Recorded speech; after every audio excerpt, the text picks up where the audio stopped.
So today we'll take a look at some useful date functions in Excel, and I'm going to show you how you use them. So we're going to have a look at today's date function, the day function, month, year, and now. So let's get started with today. So all we do is type in equals today, then we put open brackets, close brackets, and all that's going to give us is today's date. Take the recording of this has been the 15th of October 2022. You see that there.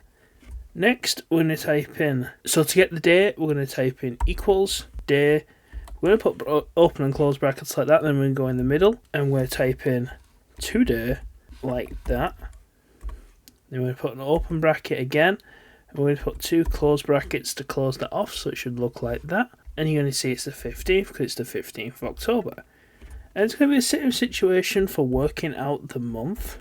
So we're just going to put equals month. Oh god, if I can type. And we're going to type in this. I'm going to put today.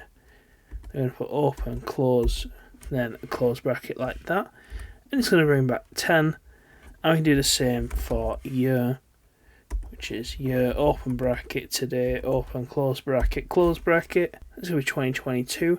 Now is an interesting function because it brings the date and the time for now. So all we do is type in equal now, and we just type in open bracket, close bracket.